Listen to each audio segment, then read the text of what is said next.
उन्हाळ्याच्या दिवसात रोजच्या जेवणाचा कंटाळाच येतो. अशा वेळी तोंडाला चव आणणारी चटकदार कैरी साध्या वरण भातालाही चव आणते.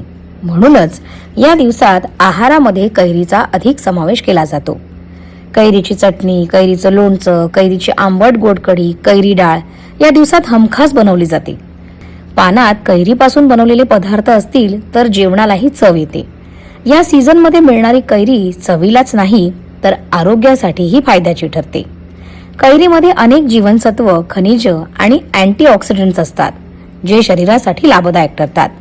कैरीमध्ये विशेषतः व्हिटॅमिन सी मोठ्या प्रमाणात असते, त्यामुळे शरीराची रोगप्रतिकारक शक्ती वाढण्यास मदत मिळते. वारंवार सर्दी खोकला होण्याची भीतीही कमी होते. शिवाय शरीराला संसर्गापासून संरक्षण मिळते.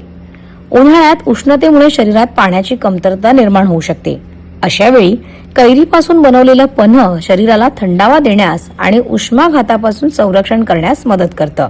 त्यामुळे उकाड्याच्या या दिवसात कैरी खाणं फायद्याचं ठरतं. कैरी ही पचनासाठीही खूप चांगली मानली जाते. तिच्यातील फायबर आणि नैसर्गिक आम्ल पचनक्रिया सुधारतात. त्यामुळे भूक वाढते आणि अन्न पचण्यास मदत होते. ज्यांना ऍसिडिटी किंवा अपचनाचा त्रास असतो त्यांनीही योग्य प्रमाणात कैरी खाल्ली तर तिचा फायदाच होतो. कैरीमध्ये व्हिटॅमिन ए आणि अँटीऑक्सिडंट्स असतात जे डोळ्यांच्या आरोग्यासाठी आणि त्वचेसाठी चांगली असतात. त्यामुळे त्वचा ताजीतवानी राहते आणि डोळ्यांची दृष्टी देखील सुधारण्यास मदत मिळते. याशिवाय कैरी शरीरातील घामामुळे शरीरात कमी झालेलं सोडियम आणि मिनरल्स यांची कमतरता भरून काढते. त्यामुळे थकवा कमी होतो आणि शरीराला ऊर्जा मिळते. यंदा आहारात कैरीचा समावेश करायला अजिबात विसरू नका.